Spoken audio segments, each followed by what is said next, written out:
Chapter 14. Starting their career is for most people one of the most exciting and energizing periods of their lives. For most young people, it represents their unofficial entrance into the adult world. They are often in a new environment with new people and challenges, and they have real responsibilities. This is especially true for new teachers. For many, the transition into full-time teaching is relatively easy and satisfying. For others, however, the first year is a struggle. Some new teachers are shocked and disappointed by their initial experience of being a teacher. For most, however, the first year of teaching is a mixed bag of highs and lows. In this chapter, we try to help prospective teachers anticipate some of the problems that lie ahead. All of the material comes directly from the experiences of beginning teachers. We have good news and bad news for you. First, the good news. Forecasters predict that as a result of teacher retirement and student enrollment growth, U.S. schools will need about 4 million new teachers between 2013 and 2001. As we described in Chapter 13, What Are Your Job Options in Education? People enter the teaching profession in the second decade of the 21st century typically will have a rich variety of options and opportunities from which to choose. So much for the good news. Now the bad news. The first year of teaching can be a rough one too. Too rough for many beginners. Each year, many new teachers walk into their classrooms with energy, high hopes, and rose-colored glasses, only to face unexpected problems that cause them to give up on teaching or radically lower their perceptions of their capabilities as teachers. The tip in the Voices of the Classroom feature gives you an idea of what you might expect the first year. Rather than ignoring or even worse, sugarcoating these problems, we focus on them, even at the risk of frightening some readers. We do so because we believe forewarned is forearmed, and many of the problems discussed in the chapter can be either prevented or radically reduced in intensity. Further, new teachers can actually find satisfaction in solving their problems and in succeeding as professionals. Surprise is a big part of the first year too. New teachers often report their astonishment at this or that experience or event. The first year is intense because of the unexpected demands and the startling events that lurk in what was thought to be a familiar world, the classroom. These surprises often come wrapped in everyday boxes. Some contain sweet treasures and others hold booby traps. We have categorized these surprises and organized them in the following way. The school milieu, the shock of the familiar, administrators' mixed bag, as well as many hats and pressures, colleagues, a mixed blessing, instruction, so much to learn, students, friends or fiends, parents, natural allies with different agendas. In this chapter, we look at each of these categories and try to take some of the surprises out of the first year of teaching. Our larger intention, however, is to help you mobilize yourself by preparing for the problems, developing your strengths, and showing up your weaknesses. The most valuable tip I can give to a prospective first-year teacher is that you should expect to work very hard and sometimes very late every night. The summer before I started teaching, I worked diligently at preparing units and lessons. Still, I had no idea how much work I had coming to me. Granted, the amount of work you'll need to do will depend on your school and your curriculum. I have total control over what I teach, which translates to a lot of work for me. I spend between 1 and 2 hours correcting on weeknights and even more on weekends. I spend most afternoons securing the day's lessons. Next, expect to do a lot of learning in your first year. Most new teachers are fresh out of college or graduate school and know their specific subject matter very well. However, knowing material and knowing how to teach material are two completely different concepts. Making the switch from higher education back to high school or even elementary school education is a challenge. Finally, expect to struggle. Practice makes perfect, and if you push yourself too hard at the beginning of your career, you might burn out before your time. Be overwhelmed with paperwork. There's a letter or form for everything. Meet amazing students who will keep you coming back to your job. Have responsibilities outside of your classroom, such as corridor duties, study halls, or my favorite, bathroom duty. Be shocked by the sometimes cynical conversations in the lunchroom. Find some amazing teachers in your department and school who can be your best resources and best allies. Be surprised. What you worry about now will seem ridiculous once you're finally in the classroom, and what you've never even given a thought will suddenly become your everyday amusement, pleasure, or headache. One of the oddest occurrences related to becoming a teacher is the new teacher's sense of strangeness in what is, after all, a very familiar setting. People who become security analysts, astronauts, or psychiatric social workers know they are moving into a strange environment, and they expect these new work worlds to present them with very different experiences from those they had as students. New teachers, however, are re-entering a familiar setting even if their schools are not the same ones in which they were taught. Nevertheless, beginning teachers are often overwhelmed by their initial exposure to school. The new teacher's very familiarity with life in schools is a problem in that it lulls many into a false sense of understanding of what is happening around them, and thus a false sense of security. School is a very complicated network of people, structures, and interactions. However, having studied school from the perspective of a student is hardly the same as understanding it from the perspective of a teacher. Being one of the 25 students sitting and listening to a teacher is quite different from being in front of 25 young people and having responsibility for their learning. Also, new teachers not only have to learn a new set of school routines for their particular school, but also must understand how to administer those routines. They have to learn their way around a new building and find out how to requisition the supplies they need. They have to get acquainted with their administrators' policies, their fellow teachers, and especially their students. On top of everything else, first-year teachers often have to develop lesson plans from scratch. They must build complete units, design bulletin boards, devise an evaluation system, and make up and grade short and long-term tests of students' understanding. The sheer volume of all this newness puts enormous pressure and strain on beginners. Beginning teachers' disorientation with what they thought would be the familiar turf of school often shows up in visible signs of mental and physical stress. In the early months of the school year, many new teachers experience depression and self-doubt, outbursts of crying, physical exhaustion, insomnia and crankiness, inability to control temper, and even fits of vomiting before going to school in the morning. The stresses and strains many new teachers experience are similar to the phenomenon known as culture shock. Culture shock is the feeling of dislocation that people experience when they initially live in a foreign country. Peace Corps volunteers, aid workers, exchange students, tourists, and newly arrived immigrants often report that when they are first thrust into the strange life patterns of a foreign culture, they feel numbly disoriented, forced to assimilate too much too soon, and afraid they have made a drastic mistake by going to this strange country. It is easy to explain the culture shock experienced by Peace Corps volunteers and immigrants, but why teachers? Haven't we just said that teachers as ex-students are accustomed to the culture of school?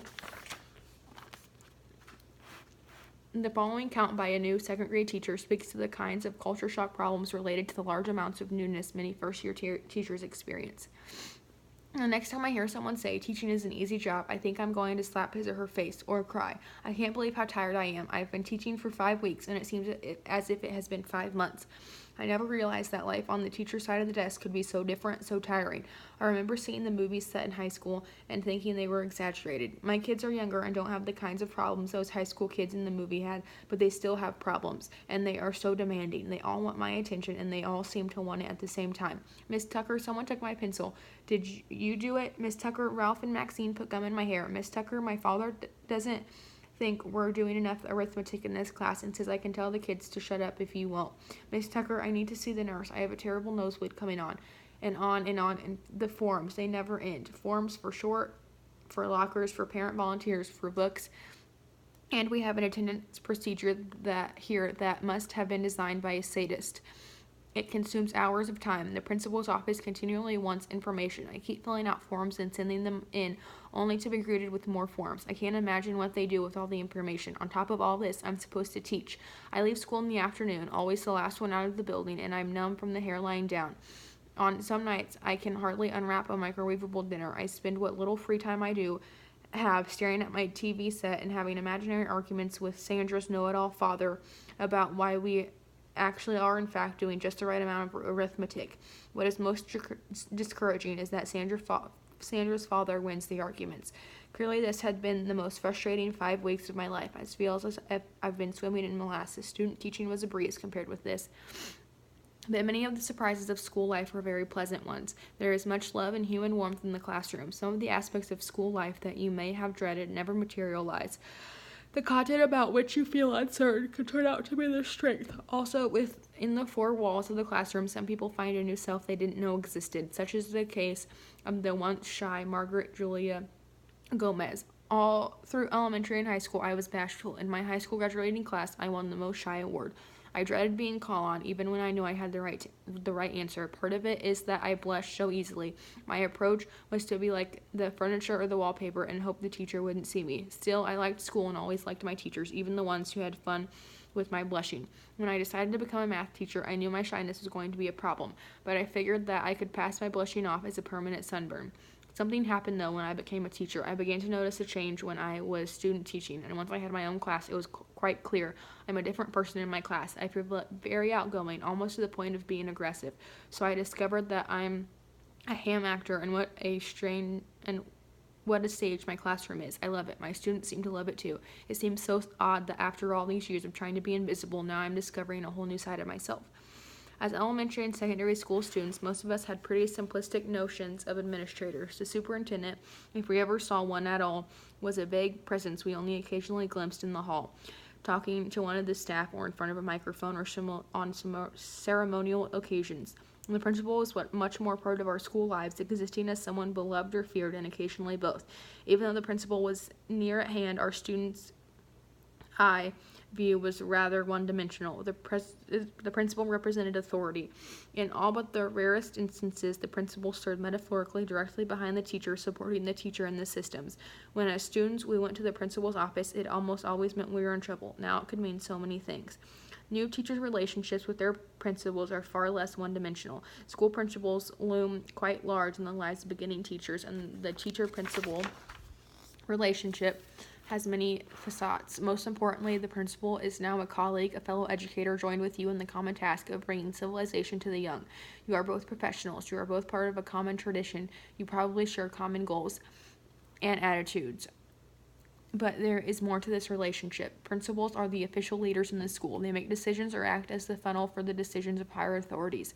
Decisions made by teachers or students are normally checked with principals. Principals speak for the school community to the superintendent, the press, and the local citizens. Nothing is ever quite official unless the principal has been involved. Principals are helpers. They can dispense information and materials, and as experienced teachers, they are sources of tips, shortcuts, and helpful suggestions. Principals also visit classrooms and hold conferences with teachers, especially new teachers. They stand ready to aid beginning teachers who are encountering difficulties and confusion. Principals are policymakers. A school system is a bureaucracy whose long arm extends from the state commissioner of education to the local district superintendent of schools to the individual school principal. The long arm is in fact educational policy, the ideas that are supposed to direct what happens in a school and more specifically in your classroom. Principals act on behalf of the school district's bureaucracy by introducing teachers to the policies and monitoring the policies' implementation. In addition, they often set their own policies unique to their school buildings, such as discipline and dress codes, assembly activities, and a character education program. Principals are crisis managers. When something happens that a teacher cannot handle, the principal's office is where he or she naturally turns for help. A principal needs to be fully briefed about crises, real or potential, to deal with them effectively. Principals are facilitators. Schools run on things: pencils, books, paper, heat, hot lunches, sanitary toilets, lights, construction paper, petty cash, computers, and keys. It's the principal's job to keep the teachers supplied so that they in turn can carry out the aims of the school. Principals are reward dispensers. They assign classes to teachers, deciding which kind of children they will teach and whether those children will be at the level or in the subject for which particular teachers are prepared. Principals also assign teachers to extracurricular duties and activities. In addition, they can give or withhold compliments on teacher performance. Principals are judges. A principal makes the decision about a new teacher's qualifications to teach in the school and later decides whether the teacher's performance merits rehiring him or her. After all, the first-year teachers are neither permanent members of the faculty nor permanently licensed members of the teaching profession. Principals can write recommendations for or against teachers, thereby enhancing or destroying individuals' reputation as teachers. This role of judge is one that new teachers often don't appreciate until it's too late. Principals act as buffers between teachers and angry parents. Teachers can be quite vulnerable to public attack. Parents hear tales from their children or from other parents, and if they have a question or a complaint to make against the teacher, often go directly to the principal, bypassing the teacher. The principal is the official complaint department. This delicate position requires the principal to be open and responsive to complaints, and at the same time to support the position of the teacher involved. Such situations call for the skills of high diplomacy.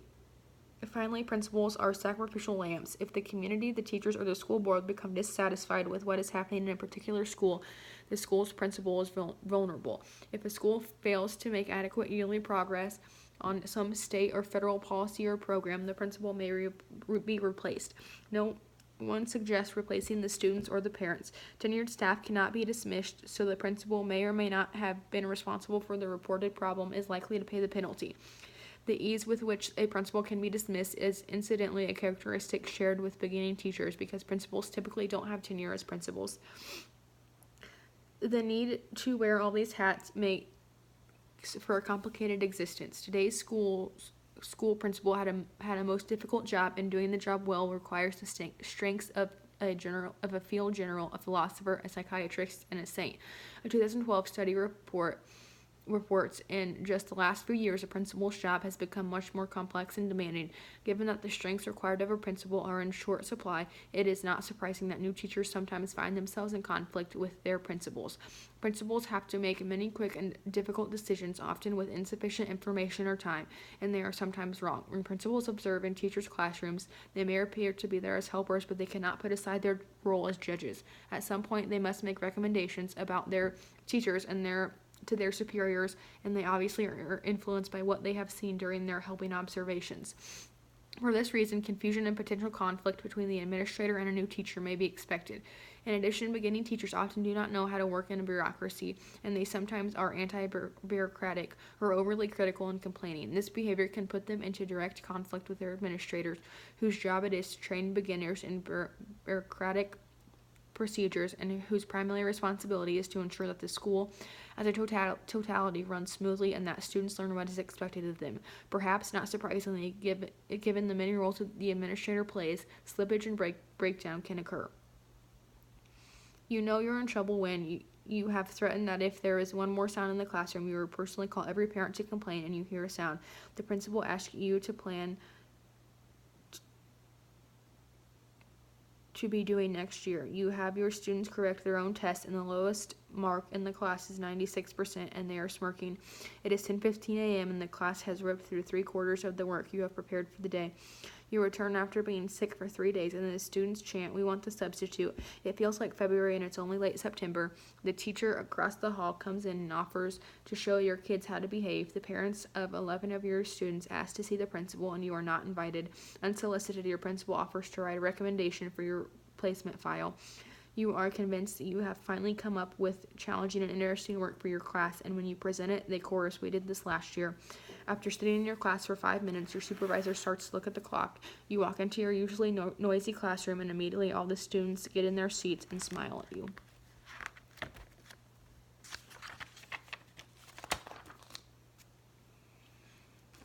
An error first impression can also work the other way. The administrator who seems severe and distant can turn out to be warm and supportive. Principals can be crucial sources of professional expertise and moral support. In addition, research shows that supportive administrators actually help teachers to become reflective and solve their own problems. Nevertheless, new teachers need to be proactive and not wait for the help to come to them. Administrators or superiors may potentially be able to provide the following kinds of assistance.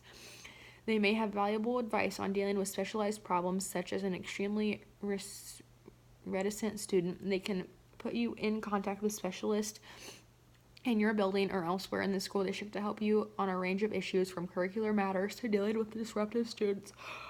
They may be able to do demonstration lessons or special presentations in your class. They may be able to come to your classroom, observe you in action, and provide focused feedback on your early efforts to carrying out a strategy such as cooperative learning. Although we suggest you seek help from administrators and supervisors, we also urge prudence. Consult them honestly, directly, and somewhat sparingly. Consider the case of Ernest Peter James. During the special orientation meeting for new teachers, the principal told us that whenever we have a problem, we should come and see him. He didn't expect us to be perfect, and he told us that he felt his major job was to help new teachers. Later that week, he stopped me in the hall and warmly repeated his offer of help. I really took him at his word, so in early October, when I started having trouble planning and finding materials, I just went to see the principal. He was very cordial, and although he talked a lot about himself, he did give some fairly helpful advice. I went to see him for 3 short visits. Just talking the problems out seemed to help. I started finding good materials, and my classes really improved. I felt I was really doing well and couldn't wait to get to school in the morning. Then, in early December, I started getting treated in an odd way by some of the senior teachers. They were always asking me whether they could help and if they could get me a glass of water. It was weird. Finally, I asked 2 of them in the lunchroom, why all the concern? Well, it came out that the principal had told them that I was having big trouble, and he had told a number of the senior teachers to do what they could for me. He had not been in to observe me once. Later in the year, the principal came in for 2 brief observations, and he never had time for a conference. He did, however, write up supervisor conference reports. They were lukewarm and had no specifics. He did mention in both reports that I was improving and overcoming early problems. What improvement? What problems? All he had to go by was what I told him. I got so mad that I wrote him a note to the effect that my self-reported problems had cleared up some time ago, and that I felt my teaching was better than his report had indicated. I could see the writing on the wall, though. I started looking for another position and got one without too much trouble. I liked the kids in my first school and many of the teachers. Somehow, though, early on, I had put myself in a box for the principal, and he wasn't going to let me out. New teachers are vulnerable to many outside forces as well as to their own insecurities. If a supportive administrator can turn a potentially disastrous year into a year of growth, beginning teachers' professional peers can be even more influential in the process of learning how to teach and how to supervise in the classroom. Mary Lopez is a case in point. I had a hard time finding a teaching job. I had hoped to teach in my hometown, but there was just no jobs at the level I wanted to teach. The best job was on the other side of the state, and when it became clear that there were no jobs on the local horizon, I took it. I was very excited about teaching. I really felt that I was starting out on an adventure. I was, however, also moving away from my parents. Being so far away from home meant that there were lots of things that were going to be new to me. I had to get a car, find an apartment, establish a bank account, and take care of lots of other things all at once. It was literally like a crash course in being an adult. And that's what it felt like right from the beginning, an adult. It was so different from college and even student teaching. At my school, people treated me like an adult and they expected me to act like one. For the first months, I felt as if I were play acting at being a grown-up. Well, now I guess the role is comfortable, or maybe I just have my act down pat. Although I made friends with a few people in my apartment building, I was really very lonely at first. I don't think I would have made it without Joan Silver. Joan teaches in the classroom next to mine. She's been, as she says, in the trenches for 18 years, but she's got more ideas and energy and dedication than any of us fresh troops. Joan was a lifesaver for me. She took me under her wing even before school started. She had been a source of ideas, great materials, and inspiration. And she has never made me feel like a tiger or a leech. I actually taught her some things. That's one of the reasons I admire her so much. She really wanted to know about the ideas I had learned in my education courses, and she put a lot of them to work in her class. I guess we talked every day after school. A lot of the time we just spent the hour after school laughing. A couple of times the janitor came in thinking there was something wrong, but what he found was the two of us broken up with laughter. And about once a month she would drag me home for dinner. Joan always seemed to know when I was a little low, and that's when she insisted I come home with her and have dinner with her family. There's so much to learn in the first year, and not just about subject matter. Some important things like how to get information from the school secretary and how to stay on the right side of the janitor. You never learn in education courses. Joan was my guide on everything from how to fill out my plan book to which memos from the office I had to pay attention to, and which I could put in what she calls the circular file. It seems to be funny to say this, given the fact that Joan is 20 years older than I am, but I really think she's my best friend. She certainly has made this year a terrific one for me. I hope that during my career I can mentor other new teachers the same way. Although there is increasing cooperation among teachers and greater access to specialists, mentors, and aides, teachers work independently in their own classrooms and with their own students for the most part. When they are engaged in their professional work, they typically are isolated from one another. Although administrators are the official source of support and help for beginners, fellow teachers serve as a much more accessible and less threatening source of assistance. As the preceding case illustrates, a teacher's colleagues can be a powerful influence, especially in the beginning. They can be an ever-ready source of ideas and teaching tips and can initiate newcomers into the customs of the school and lead to their desire to stay in teaching. Like Joan Silver, a peer can be an inspiration and show by example what the phrase teacher as professional means.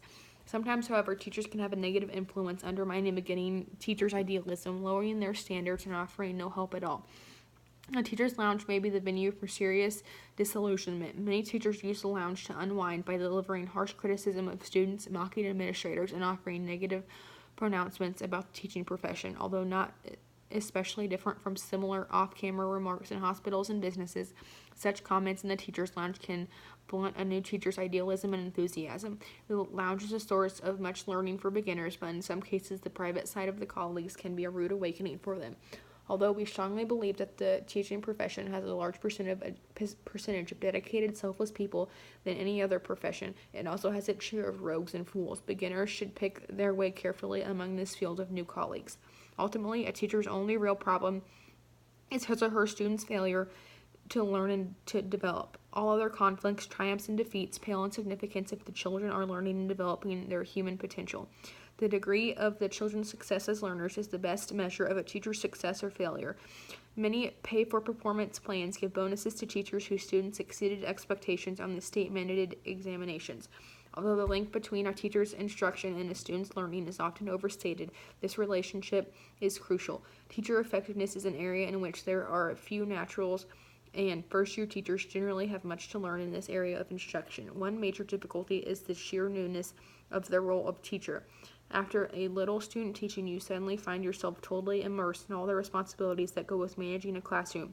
You are in charge of your own class and responsible for taking it from day to day from the first day of school to the last. One particular vexing problem for beginning teachers is the search for effective curricular materials, as the case of Grace Joyce illustrates. The overriding question of this year has been what works. I'm in a constant search for materials. It is never ending. My kids aren't especially brilliant, but they devour material and look at me as if, well, what's next? Our school's curriculum guide is only 5 years old, but it's terribly dated. The students know a lot of the stuff already. They learned it in lower grades or just picked it up. They are bored by a good bit of the rest, too. I'm constantly squeezing ideas and tips from the other third grade teachers. They are helpful, but they are in the same boat I am. Sometimes I get a big build-up on a particular workbook or special unit by a teacher who has had fabulous success with it. I try it and I fall on my face with it. Then there are the kids. They are so fickle. A couple of times I took their suggestions on things they wanted to study and work on. After much work and many late hours, I'd get these classes prepared, and then the very same kids who are so anxious to make the suggestions didn't care at all. My school district has curriculum specialists. Some of them are very good too, particularly the math specialist. He would give me too much math material. I'd spend hours deciding what approach to teach. 10 minutes worth of material. The language arts specialist was a sweet lady, but very rarely available, and most of her ideas were really out to lunch. I was on my own there. When you could get right down to it, you have to make the curriculum and the materials yours before they are any good to you. Someone else's materials are nothing until you have made them your own. This is hard to do the first year. Although the curricular and instructional aspect of teaching can be a thicket of difficulty for many beginners, it is very exciting and inspiring for others. Take a look at the world through the eyes of Nicholas Briggs. School has always been hard for me, but then again, if the truth be known, I've always worked hard. In high school, I really got turned on to history, and I think it was then that I decided to become a teacher. In college, I took every history course I could. I was way over the required number of history courses for certification, and I was lucky to teach at a very academic high school as a student teacher. I think I did well too, at least that's what everyone said. I was really disappointed when I couldn't find any openings as a history teacher. I was getting very discouraged until I was finally offered a middle school job in the same district where I had done my student teaching. My first thought was to let it go and wait for a real history job. What they wanted me to teach was social studies. There was some history involved, but there was also a lot of other social science material to teach. What I really wanted to teach were modern European history and the rise and fall of totalitarianism. And what they wanted was to seem to me pretty low level stuff. I was ready to hang it up. I could possibly work for the company my dad works for, or I could go back to school. Well, anyway, I decided I'd give middle school teaching a chance. The great surprise of teaching for me was not the kids or anything like that. It was on the one hand, how little I knew about my strength, history, and on the other hand, how intellectually exciting teaching in general can be. I had taken tons of history courses and considered myself a super buff, and I had missed the essential meaning of history. That's what I've been learning these first 2 years, and it has been as stimulating as everything in my life. Now I feel I'm just beginning to understand the purpose of history and what should be taught. I came to teach and probably ended up learning more than my students. Incidentally, I was offered the position I thought I really wanted, a position on the high school history faculty. I turned it down. I couldn't be happier than I am here.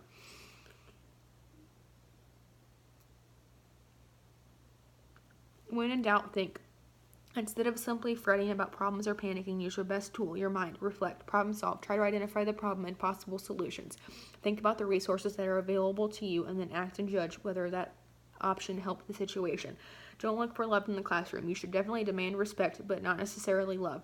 Even expecting appreciation may lead to disappointment. Among many members of the entire generation, appreciation is an elusive trait. If you need love, buy a puppy. Deal with your authority problems before you enter the classroom. Come to terms with the fact that you will be responsible for maintaining an orderly, civil, and safe environment, and think hard about how you will accomplish that feat.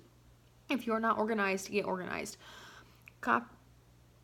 Copying with the plan books, student papers, office memos, attendance records, grades, report cards, and so on requires so much more organization than many beginning teachers have practiced to this point. You must stay on top of the paperwork. Love thy school secretaries and custodians. Many beginners fail to realize how important the school secretaries and custodians are in enabling teachers to do an effective job and in the school's informal communication network. Focus on learning.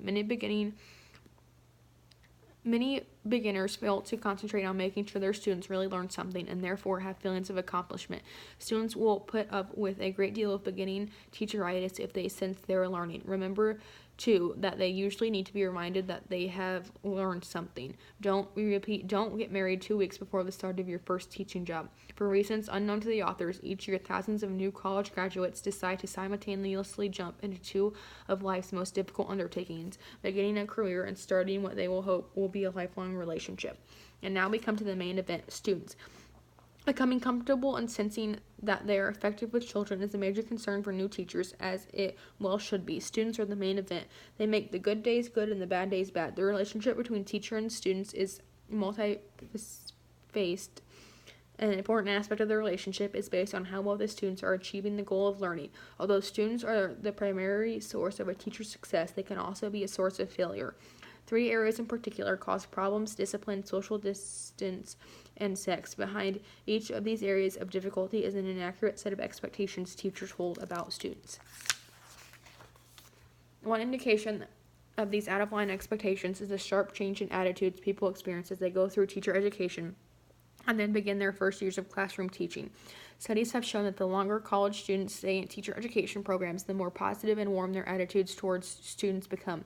Conversely, among beginner teachers, positive attitudes towards students drop sharply. In fact, beginning teachers score significantly lower on attitude inventories than students just entering teacher education. Before going on, take a moment to consider the experience of Catherine Foley. Our experience in working with college students has convinced us that most students who are preparing to become teachers have high ideals in general and become particularly idealistic about children and education during their preparation. They believe that as teachers they should have warm relations with students, and they want to make the classroom more relaxed and more responsive to the needs of students than the traditional classroom in which they were educated. As college students take more education courses and observe in classrooms, their views of children become even more idealistic and as a result more positive. By graduation, their rose-colored glasses are firmly affixed. Also, college students have managed to shut out many less positive memories of their own childhood and adolescence. They forget things like the time they joined with the other 7th graders to put 4 tacks on Miss Derriere's chair. They blot out all the juicy stories other students have told about the young physical education teacher, even though they knew most were untrue. They forget about how they enjoyed reading obscenities about their math teacher on the lavatory wall. They forget how cruel kids can be to kids. Sometimes the dark side of human nature recedes from view during teacher education, but fear not, it reappears in the beginning teacher's classroom. New teachers rediscover human fallibility in their students and in themselves, and all too often the sad result is that their positive attitudes towards children plummet. Normally, teachers' positive attitudes make a comeback, although they rarely regain the heights they reached during the latter stages of teacher preparation. Nonetheless, beginners' unrealistic expectations are great sources of their problems in the classroom. Although problems of this kind abound, here we look at just the 3 areas mentioned earlier: discipline, social distance, and sex. I have enjoyed my students this year, probably more than I should have. The only real down moment I had came right toward the end of the year when something one of the 6th grade teachers said really shook my confidence. She made some comment at lunch about how much fun and games was going on in my class. All of a sudden I began thinking that although I was having a great time, maybe the kids were having a great time and not really learning anything. I tried to think of what I had taught them that was really important, and my mind was blank. I tried to think of a particular student who I thought had really shown a lot of progress, and I couldn't think of anyone specific. I went around that way for a couple of days, and I got sort of panicky. Finally, almost by accident, I came across one of the student's notebooks, which had all of his work from September, even his diagnostic tests. It was really enlightening. I could almost see the changes from week to week in what he knew. The problems became more difficult, and he could master them. His compositions became more interesting, and the mechanics became sounder. His handwriting looked so much more mature. I figured, though, that maybe that was just one student. I asked to look at a few other students' notebooks, and there it was. They had changed. They were different. Not just different, but better. And I was an important part of the change. Classroom management Classroom control or discipline is one of those problems that shouldn't exist. After all, school is an opportunity for children. The teacher works hard to help them. It's simple. The teacher is there to teach, and the students are there to learn. Unfortunately, things do not always work out that way. The great majority of schools, whether kindergartens or high schools, are organized with the expectation that the teacher will be in charge of the class. You may or may not like this structure, but there are things you can do about it. But being in charge is still what is generally expected of a teacher by the administration. Your teacher peers, and yes, the children. Few are the teachers who do not have to come to grips with their role as disciplinarian. A discipline problem occurs when someone violates the expected orderly pattern of classroom behavior. In most cases, the breach of discipline is an overt act by one or more students that distracts attention from or interrupts the performance of the task at hand. Few teacher education students of traditional college age have had much opportunity to be in charge, give orders, coordinate the activities of a group of people, or say such things as quiet down or stay on your seat. Students, by contrast, are accustomed to being taught by experienced teachers who know how to manage and control them, usually rather effortlessly. Students can sense uncertainty and hesitance in a new teacher. Moreover, school is not fun and games for children who can get restless and bored in the classroom. These conditions, plus the potential for friction that always exists in any group containing so many people, make it almost inevitable that first-year teachers will have some trouble establishing the kind of productive relationship with students that they seek. As we have implied, many new teachers start out with a rather idealized picture of children as victims. They assume that misbehavior is a result of some condition external to the child, such as a disruptive home life or poverty. Often the suggestion is made that something in the teacher's class provokes or brings forth the problem. If only the teacher would establish the right environment or reach out to the child in just the right way, the problem would be solved. This idea is a subset of the larger view that people are not capable of evil, only social arrangements are capable of evil, an idea that had many adherents in education at one time and still has some advocates today. This idea that all children are innately good, combined with the first-year teacher's insecurities and search for approval, makes it difficult for many new teachers to deal confidently with their role as disciplinarian. Establishing the right social distance was once confined to face-to-face contact with students in the classroom, or with a student who has a crush on you and insists on walking with you to the parking lot. Now, social distance is wrapped up with social media and students using Facebook, Twitter, or email, often revealing personal matters or asking their new teachers intimate questions. Increasingly, school districts are establishing policies and guidelines regarding social media. If your district hasn't yet developed rules, make your own. Use common sense and follow the principle that all your electronic communications with students and also other teachers should be able to stand the potential scrutiny of your administrators, the public, and even the courts. Nevertheless, establishing an appropriate social distance from students occupies a good deal of a beginning teacher's attention and energy. Like disciplinary techniques, the ability to establish the correct social distance does not come with a teaching license or one's first job. The accompanying feature provides some advice on how beginning teachers can begin developing the appropriate distance on the first day of school. In many areas of life, from job interviews to dating, first impressions are powerful. The same is true at the beginning of the school year. Students' first impressions set the tone for how the rest of the school year will proceed. With that in mind, we offer a few tips we have picked up along the way. Teach your very best lesson. Often teachers use the first day for filling out forms, assigning lockers, and handling essential but boring administrative. Such a day can set a tone for students that this year will be just like all the other years, like all the other classes. Students, by contrast, will be fresh from the summer at this point, carrying renewed expectations that this year may be different. Capitalizing on this attitude with a really interesting lesson will create important momentum for your class. You can catch up on the forms and other items later in the week. Establish class rules and procedures. Although a good lesson is most important on the first day, setting the stage for good classroom management cannot be stressed too much. Let your students know you plan to maintain an orderly classroom with rules that foster respect and a healthy work environment. You need not take a lay down the law stance, but you should let your students know that your classroom will have clear rules to enhance the chances of everyone succeeding. Start learning and using students' names. As soon as you receive your class list roster, start familiarizing yourself with the students' names. Once you meet your students, start matching names with faces, and whenever possible, use their names. Nothing signals your interest in them and your capacity for being on top of the situation like using their names on day one.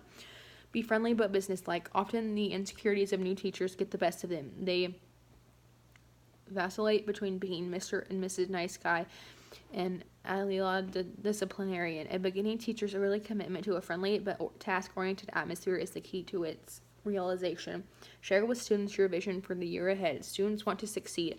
Even the ones with a history of difficulty with other teachers want the new school year to be better. Don't tell students how hard they are going to work. Tell them how much they're going to know at the end of the year and what they can do with this knowledge. Establish procedures for communicating with parents. You need parental support, and students want to know whether you will contact parents about both good and bad events. Let them know that you plan to establish communication with their parents and that you see parents as your partners, as your co-teachers.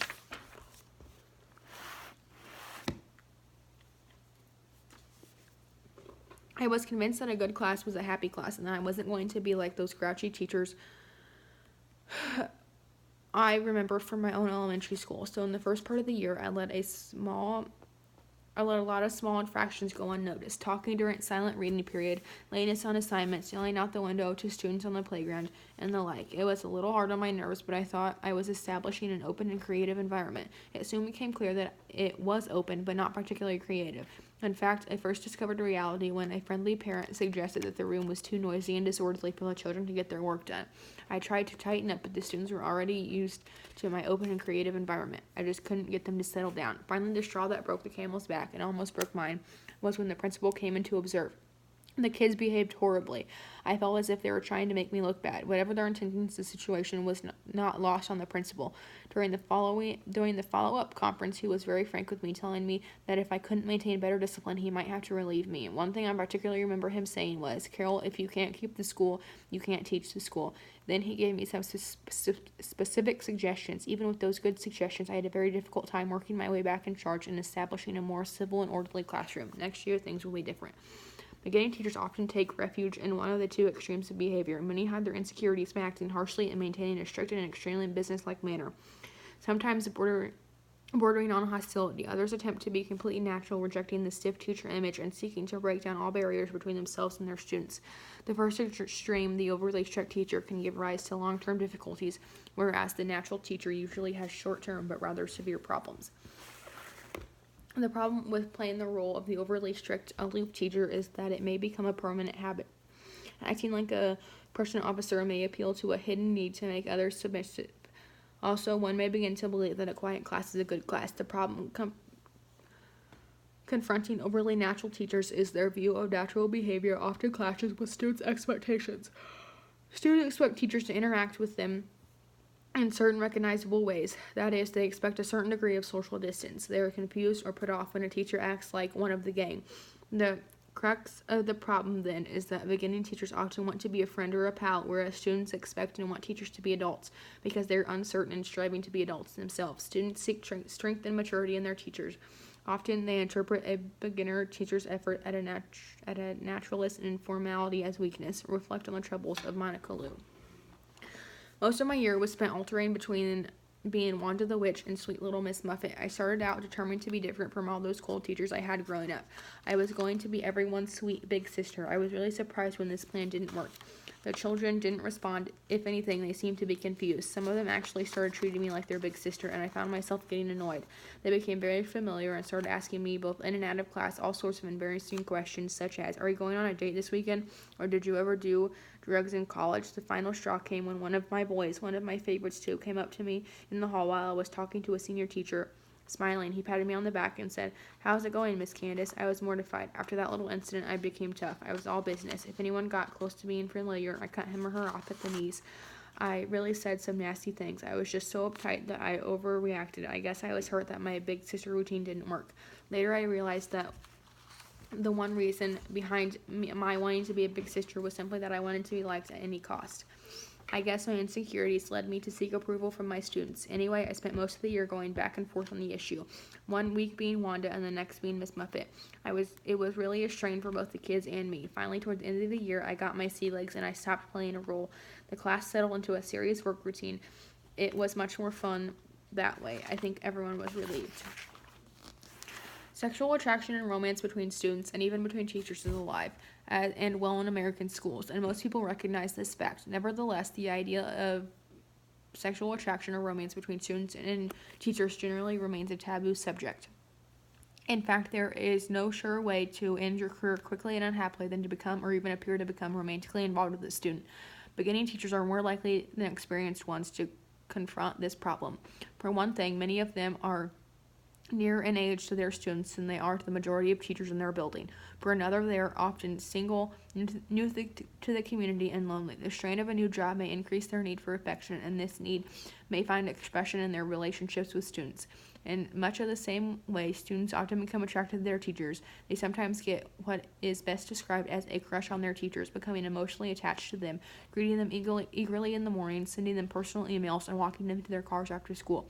This can be a very awkward situation in that the student wants to be treated as special and to feel the affection is reciprocated. If a teacher rejects or embarrasses the student can be deeply hurt.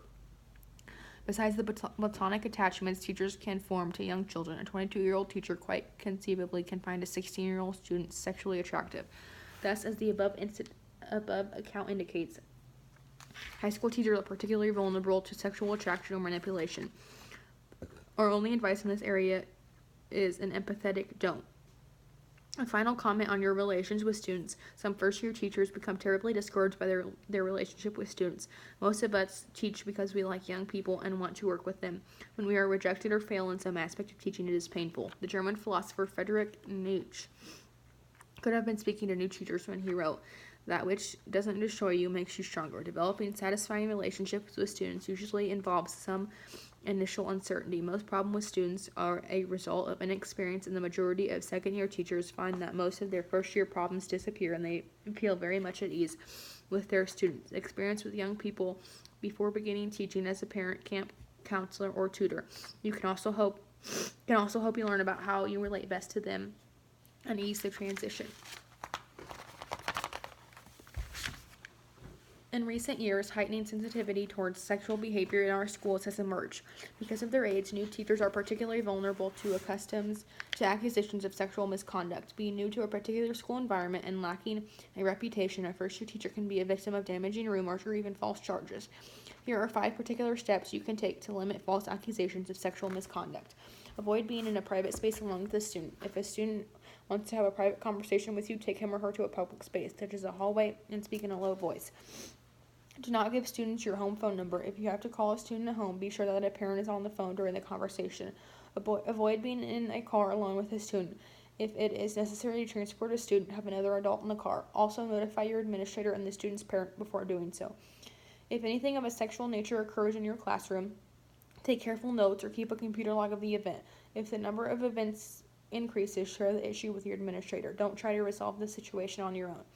Be exceedingly careful about speaking about sexual topics or using language that might have sexual connotations in front of students. If this happens inadvertently and an innocent comment is left open to misinterpretation, document the situation.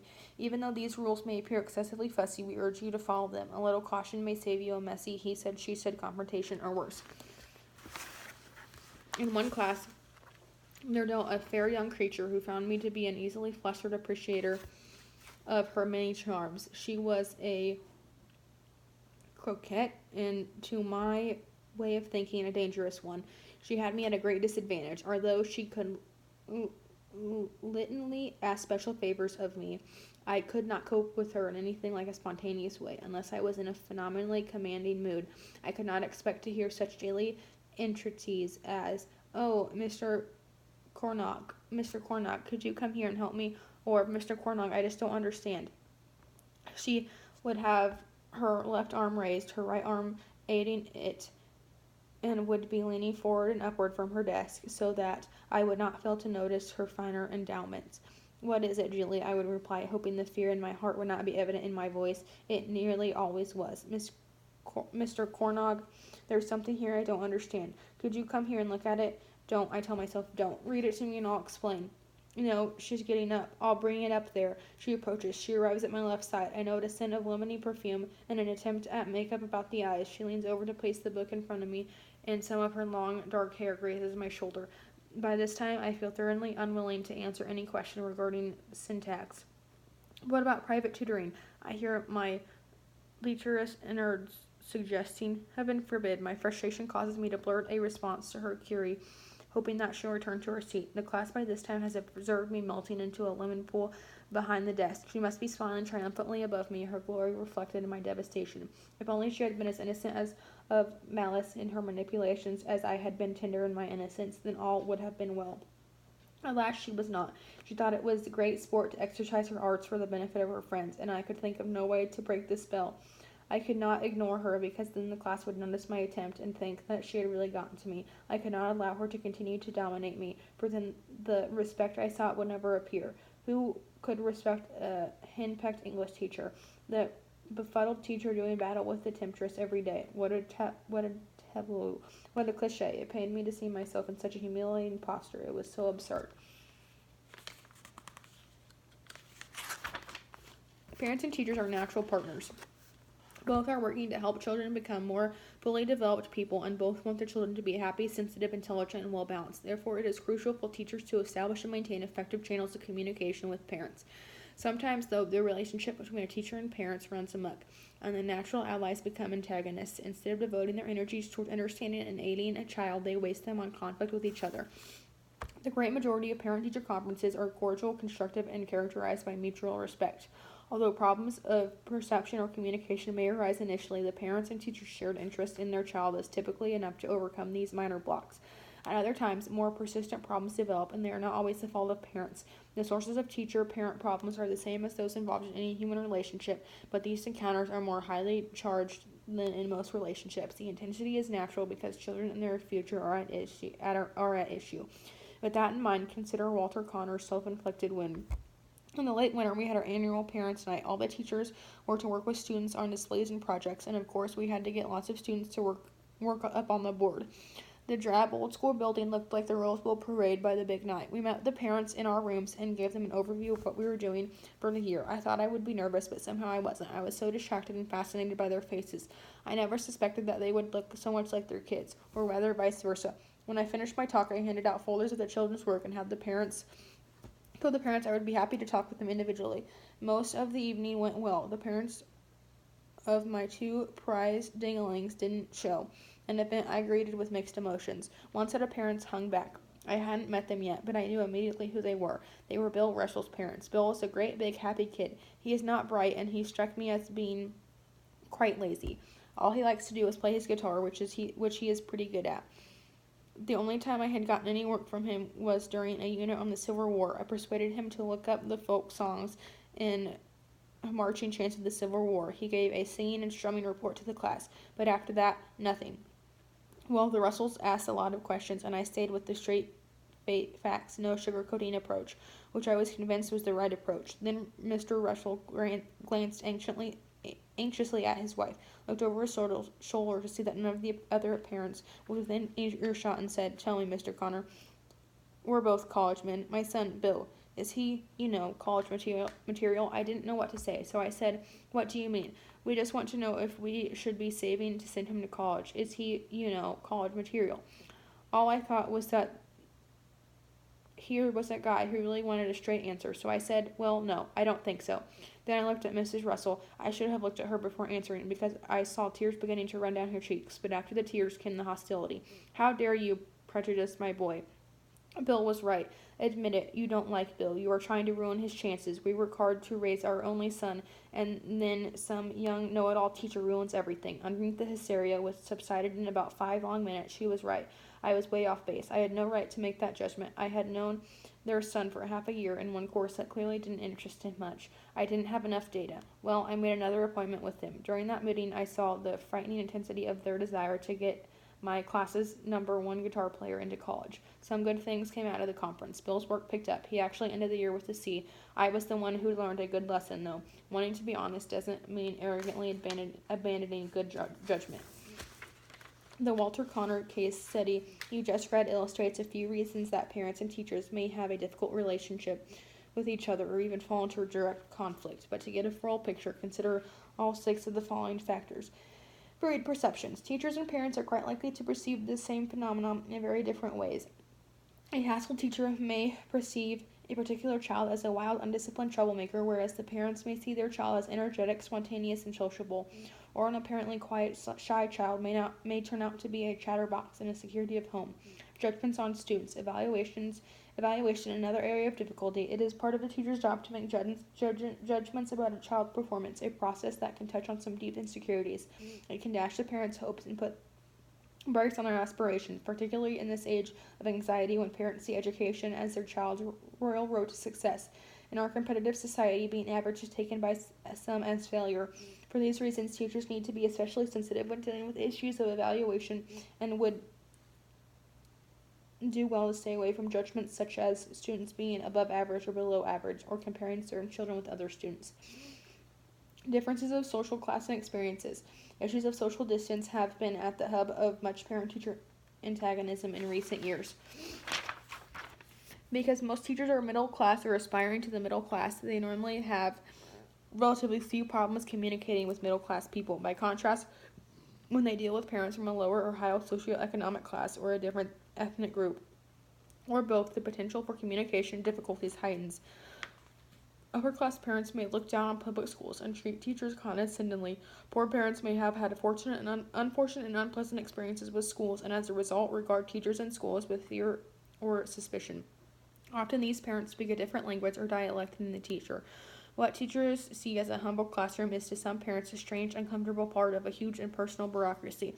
In many urban areas, this impression of the school as a cold, unfriendly, and impersonal institution is supported by the evidence. The school doors are locked, the parents have to pass by police officers and assorted hall guards before receiving a pass to see the head secretary and obtain permission to see a teacher. The fact that many lower-class parents, as children, encountered precedents in schools and found going to school more discouraging than helpful makes communication even more difficult.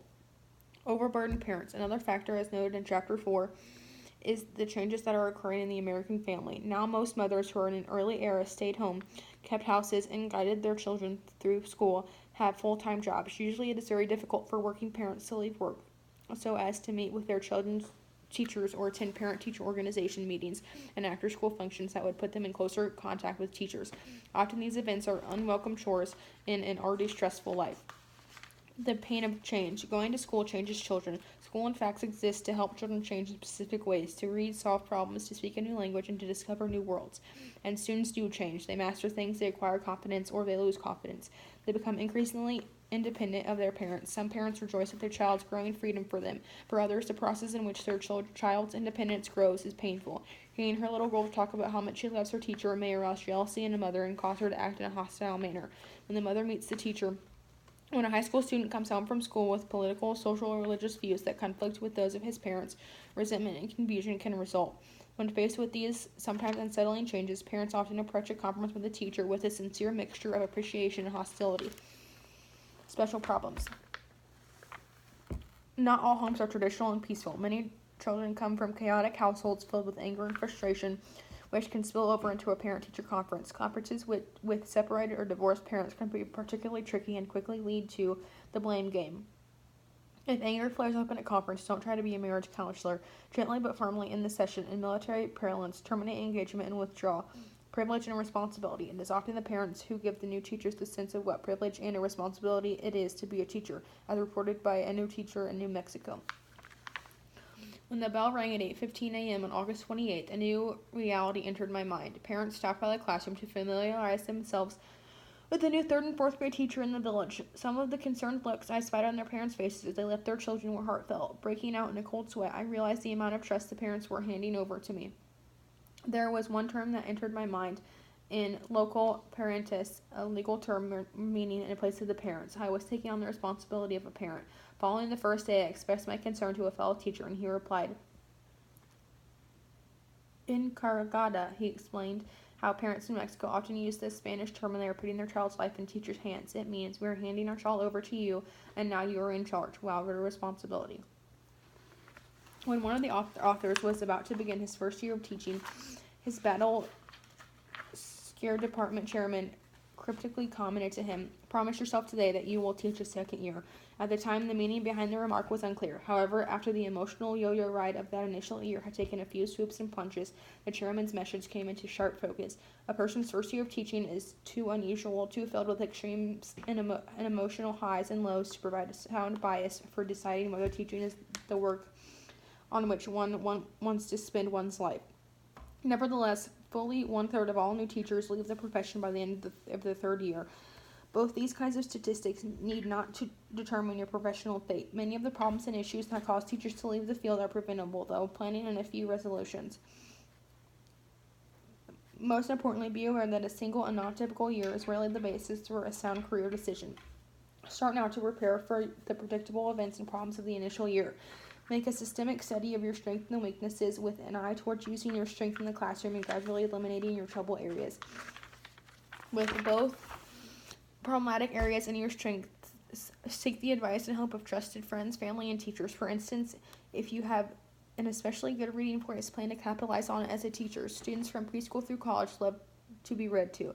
If you are painfully self-conscious and shy, develop a plan to overcome this shortcoming. Don't try to defeat your shyness with big dramatic gestures such as trying out for the lead in the college play. Take an incremental approach using small steps. Plan to speak to someone standing in line next to you whom you don't know.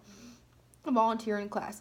Realize that your shyness may never completely go away, but you will gradually feel more and more comfortable speaking and working with people if you push yourself to make small advances regularly, such as making direct eye contact with people. You may surprise yourself. A teaching journal can be any notebook that is large enough to hold your teaching thoughts and suggestions. If you prefer working at a keyboard, a computer file can serve the same purpose. Although some teachers started such books in grade school when they first decided to teach, the beginning of one's formal preparation as a teacher is a very good time to begin a teaching journal. You can use your teaching journal to record all the useful ideas and helpful strategies you discover, saving them for the time when you are actually teaching. This material can include teaching skills learned in lectures or observed in the field, such as how to grade papers effectively or how to give students evaluative feedback on in-class presentations. In addition, it could include methods of disciplining in different situations, easy and efficient ways to take attendance, and ways to present particularly difficult concepts. Things to do when students get restless or overexcited, and sources of good curricular materials. We urge, however, that your teaching journal be private, a place for your reflection, and not Facebook entries or a blog. Having such a journal serves two functions. First, a teacher journal serves as a constant reminder that you are preparing to actually be in charge of your own classroom. Second, the journal can be a lifesaver when you are struggling during the first year. A typical journal entry might look like this. Tuesday, October 7th, 9th grade English. Begin the introductory lesson on Shakespeare and the Globe Theater today. The biographical info went over only minimally well. Brian and Mark loudly wanted to know why they needed to know when he was born and died and what difference it made. Some of the other kids looked bored as I went into my spiel, and I realized I was probably lecturing too much. Next time I should review the information that I present and figure out what's important for them to know and what's extraneous.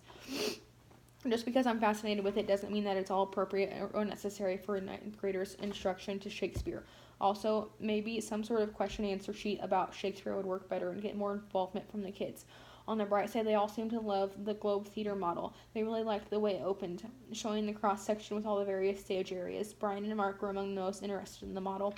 The kids also seemed to be able to follow along on their photocopied drawing of the globe. John and Elizabeth told me that it was pretty cool. The next time, maybe I'll start with the theater and allow more time for them to explore it. Besides offering professional advantages, the teaching journal can serve as a valuable personal record. One 20-year teaching veteran in Massachusetts has kept a journal about his teaching experiences throughout his career.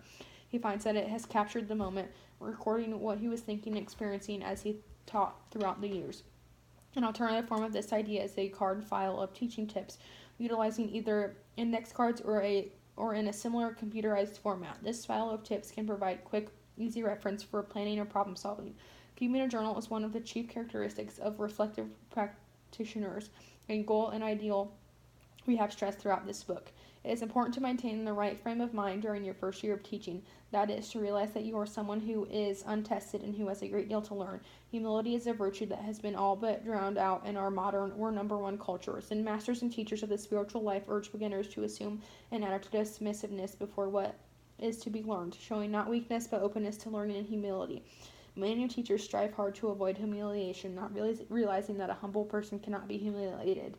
Instead of assuming a false confidence, acknowledge that you have much to learn and open yourself up to that learning. Making use of this suggestion is somewhat tricky. The humble frame of mind we urge you to adopt is one of alertness and quiet observation of your new context. Expecting difficulties and of some sort, but being quietly confident about solutions will come by. By all means, it does not mean becoming a doormat. In a way, new teachers should be like good apprentices, working hard, keeping eyes open, asking questions, and being eager to learn everything possible about the craft. One key aspect of having a proper frame of mind is understanding the social and economic context within which your new school exists. Schools vary immensely depending on their social, ethical, religious, and economic makeup. Study your new community and ask questions so you are not blindsided by attitudes and behaviors that may be encountering for the first time. First year teachers have no greater gift than a good mentor, an experienced teacher who is willing to act as a guide and confide it through their first year. Besides all of the information and tips that a mentor can give you, a good mentor is an interpreter guide on what is essentially foreign turf. A mentor can tell you which pieces of paper from the principal's office must be responded to immediately, who has the formal power and who has the real power, what administrators emphasize most in teacher evaluations, and which teachers are most willing to share ideas and which ones are not. Perhaps even more important, a mentor is a friend. A growing body of research provides solid support for the benefits of mentoring programs. In one study, beginning teachers who had no mentor were 3 times more likely to leave the profession than those who had mentors. 67% of teachers who had been mentored claimed that the experience significantly improved their teaching. Another study of beginning teachers in New York City schools found that the more hours mentors spent with their teachers, the higher the teacher's own students scored on both reading and math achievement tests. Also, the researcher found that the mentor's years of teaching in a particular school positively affected new teacher retention. In other words, being close to someone who knows the ropes leads to being rehired and staying on the particular school. In recent years, many school districts have developed special arrangements to help beginning teachers. Some offer special induction programs, some support mentor programs, and some have both. In 2008, 25 states require and finance mentoring programs for all beginning teachers, and 20 of those states have some form of mentoring program standards for selecting, training, and or matching mentors to novice teachers. In situations where there is no induction program or a mentor is not assigned, we nevertheless urge you to make finding a mentor a high priority. We suggest that all teachers, but particularly new teachers, take a very proactive approach towards parents. Instead of having parents get to know you indirectly through the often distorting eyes and mouths of their children, help them get to know you and engage them with what you will be doing with their children this school year. Here are some practical suggestions for how to do so. First, prepare a short statement to be carried home, signed, and returned, introducing yourself to parents and outlining your major goal for the year. Stress that you and they are in a partnership to help their child have a productive year. Let them know how to get in touch with you. Tell them the date for the back-to-school night and that you are looking forward to meeting them. One new first grade teacher we know sent a letter with an insert photo of herself to the first graders and their parents. Once she received her class lesson this summer, she wrote a little bit about herself, told them some of the things they would do during the coming school year, and explained her approach to teaching. Besides being exciting for the students, this technique helped new teachers start the year with her students' parents as strong allies. Second, once you have established disciplinary and homework policies, send a copy of those policies home for parental sign-off and return. Third, on the first day, get the homework and cell phone numbers of each student's parents or guardians. The fact that you possess these valuable bits of information will not go unnoticed by your students, particularly those who might be inclined to push the disciplinary envelope. Fourth, it is a good idea to call all parents early in the fall. In particular, call the parent as soon as a student appears to be falling behind, turning out, or misbehaving. Miss Tate, this is Philip's teacher. Philip's performance has begun to slip. What can we do to get him back on track? Mr. Coleman, this is Joan's teacher. Joan just won't stop talking in class. It is interfering with other students and keeping her from doing the work she is capable of. What can we do to make this good year we all want for Joan? The key word in dealing with parents is we, as in what can we do. Phone calls should be made and brief notes sent home for positive reasons as well, such as good news call can make a parent's month. Finally, if problems persist, insist on a parent visit. There is no surer way to get children's attention than to have them realize that they are the reason their parents had to leave work early to come to school. Although this is an upsetting bother for many parents, the extra effort is usually worth it because of the positive effect it can have on their child's school experience. The news that they are to be evaluated by their principal or some other administrator often comes as a surprise to novice teachers. Even more shocking is the revelation that the related evaluation reports are sometimes the cause of not being rehired. Typically, it is a major job responsibility of principals and other district administrative personnel to visit systematically and evaluate the performance of new teachers. Depending on the district and the consciousness of the administrator, this type of observation and this evaluation could take place anywhere from once to a dozen times during the first year. Usually, the administrator makes 3 or 4 evaluative visits, which are followed up closely by feedback conferences during which the administrator goes over his or her observations to the individual teaching. Together, these evaluative visits play an important part in the school district's decision to rehire a teacher or to terminate his or her employment. It is important then for new teachers to understand thoroughly how their work will be evaluated. Before you can accept a teaching position, be clear about how and when your work will be evaluated. And most school districts have an official evaluation and feedback form, and you should know this form well. Check out the Department of Education's website in your state to see how new teachers are evaluated. If the school or district's evaluator gives you advance notice of a visit, prepare for the occasion. Find out from your mentor teacher what the administrator really stresses in teaching and do your best. If the evaluator raises issues or makes suggestions for improvement, take them very seriously. You do not necessarily have to agree, but you should not casually ignore the issues. In most cases, the comments are legitimate and the new teacher should strive to repair or strengthen the area that was criticized. One of the greatest surprises of full-time, fully responsible teaching is initially how tiring it is. Teaching is physically, mentally, and emotionally draining, particularly until one gets conditioned to it. That is, until one gets into teaching shape. This is true for many jobs. The stress and strain of new employment wears newcomers down and sets them up for colds, flu, and other mild ailments. This problem is compounded in teaching because it is such an in-your-face occupation. A classroom is a magnificent germ factory with viruses claiming new victims daily. Teachers who are exhausted, run down, and regularly staying up late, reworking lesson plans, and correcting papers are prime targets for whatever is circulated in the environment. The stress and strain of a new teaching position can also cause mild depression. In the first year, few teachers live up to their own expectations. Often, new teachers are separated from their regular support system of family and friends. Having not yet established realistic standards, they really don't know whether they are succeeding or failing. A bad class or even a single resistant or disrespectful student can emotionally unseat them. To counter this vulnerability to sickness of body and spirit, new teachers need to give special attention to their health. When you feel yourself becoming overstressed or burned out, take deliberate steps to rectify the situation. Reduce stress directly by trying to solve key problems that are bothering you and look for ways to relieve stress indirectly as well. Plan a weekend away, take vitamins, get a yoga DVD, or join an aerobics class. Instead of getting overtired and run down, beginners need to take special pains to get enough rest and eat well and get adequate exercise. End of chapter 14.